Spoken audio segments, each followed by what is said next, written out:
महर्षि कश्यप की पत्नी दक्ष पुत्री दीति के गर्भ से दो महान पराक्रमी बालकों का जन्म हुआ। इनमें से बड़े का नाम हिरण्यकश्यप और छोटे का नाम हिरण्याक्ष था। दोनों ही महाबलशाली, महापराक्रमी और आत्मबल संपन्न थे। दोनों भाइयों ने युद्ध में देवताओं को पराजित करके स्वर्ग पर अधिकार कर लिया। एक समय जब हिरण्याक्ष ने पृथ्वी को पाताल में ले जाकर छिपा दिया, तब भगवान विष्णु ने वराह अवतार लेकर पृथ्वी की रक्षा के लिए हिरण्याक्ष का वध किया। अपने प्रिय भाई हिरण्याक्ष के विवाद से दुखी होकर हिरण्यकश्यप महिंद्राचल पर्वत पर चला गया। वो भगवान विष्णु द्वारा अपने भाई की हत्या का बदला लेने के लिए ब्रह्मा जी की घोर तपस्या करने लगा।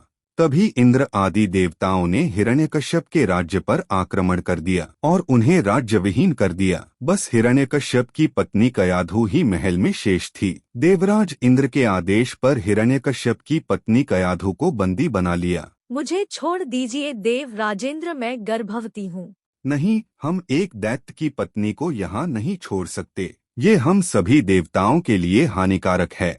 देवराज इंद्र कयाधु को बंदी बनाकर ले जाने लगे। तभी रास्ते में उनकी देवर्षि नारद से भेंट हो गई। देवराजेंद्र, कयाधु को कहाँ ले जा रहे हो? देवर्षि नारद, इसके गर्भ में हिरण्यकश्यप का अंश है। अगर वो जीवित रहा तो एक दैत्य और जन्म ले लेगा। मैं ऐसा कदापि नहीं होने दूंगा। नहीं देवराज इंद्र, कयाधु के गर्भ में पल रहा शिशु आगे चलकर भगवान विष्णु का परम भक्त बनेगा। इसे मारना तुम्हारी शक्ति के बाहर है, इसे छोड़ दो। नारद जी के कथन का मान रखते हुए इंद्र ने कयाधु को छोड़ दिया और वापस चले गए। नारद जी कयाधु को अपने आश्रम में ले आए। कयाधु आश्रम में नारद जी के सुंदर प्रवचनों का लाभ लेती हुई सुखपूर्वक रहने लगी, जिसका गर्भ में पल रहे शिशु पर भी गहरा प्रभाव पड़ा है। भगवान विष्णु के नाम का जाप कयाधु और उसके होने वाले बच्चों के कानों में सदैव पड़ता रहता था। धीरे धीरे समय बीता और कयाधु ने एक पुत्र को जन्म दिया, जिसका नाम प्रहलाद रखा गया। इधर हिरण्यकश्यप की कठोर तपस्या पूरी हो चुकी थी। वरदान मिलने के बाद हिरण्यकश्यप को अपने ऊपर अहंकार हो गया और वो तीनों लोकों पर अत्याचार करने लगा। कुछ समय के बाद कयाधु भी प्रहलाद को लेकर राजमहल में आ गई। भक्त प्रहलाद शिक्षा दीक्षा ग्रहण करने गए तो वहाँ भी वो श्री हरि का नाम ही जपते थे। जब ये बात हिरण्यकश्यप को पता चली तो वो क्रोध में आ गया। हिरण्यकश्यप के आदेश पर सैनिकों ने प्रहलाद को अनेकों प्रकार से मारने की चेष्टा की, पर उनके सभी प्रयास श्रीहरि की कृपा से असफल हो जाते थे। हिरण्यकश्यप ने प्रहलाद के हाथ पैर बांधकर समुद्र में फिकवाया, विषैले सांपों से डसवाया और पर्वत शिखर से गिराया, पर भगवान विष्णु के आशीर्वाद से प्रहलाद को कुछ भी नहीं हुआ। विषैला भोजन खाने के बाद भी प्रहलाद पर कोई असर नहीं हुआ। प्रहलाद को मारने के सब प्रकार के प्रयास विफल हो चुके थे। एक दिन हिरण्यकश्यप इसी चिंता में डूबा हुआ था। तभी उसकी बहन होलिका उसके पास आई। होलिका, मेरी तो सबसे बड़ी चिंता वो विष्णु भक्त प्रहलाद है। मुझे तो सिर्फ उसे मृत्युदंड देना है, उसके बाद मेरी सारी चिंताएं दूर हो जाएंगी। तभी उसकी बहन होलिका बोली, मुझे भगवान ब्रह्मा से वरदान प्राप्त है कि अग्नि मेरा कुछ नहीं बिगाड़ सकती। यदि मैं प्रहलाद को अपनी गोद में बिठाकर अग्नि में बैठ जाऊं, तो प्रहलाद उसी चिता में जलकर भस्म हो जाएगा। प्रहलाद के लिए एक बड़ी चिता तैयार की गई।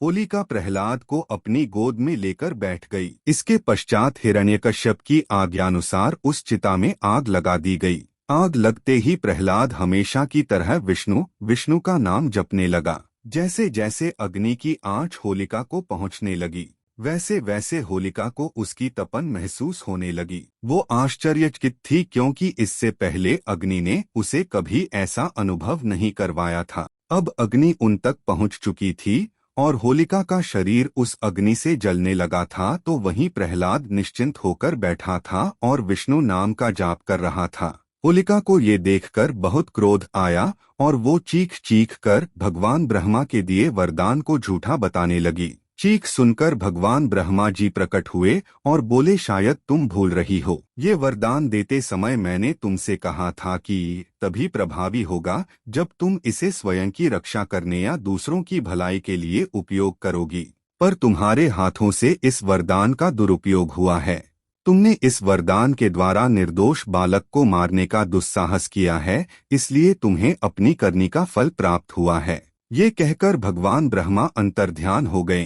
होलिका का शरीर उसी अग्नि में जलकर भस्म हो गया, जबकि भक्त प्रहलाद सकुशल बाहर आ गया। तभी से उस दिन को होलिका दहन के नाम से मनाया जाता है और अगले दिन रंगों की होली होती है।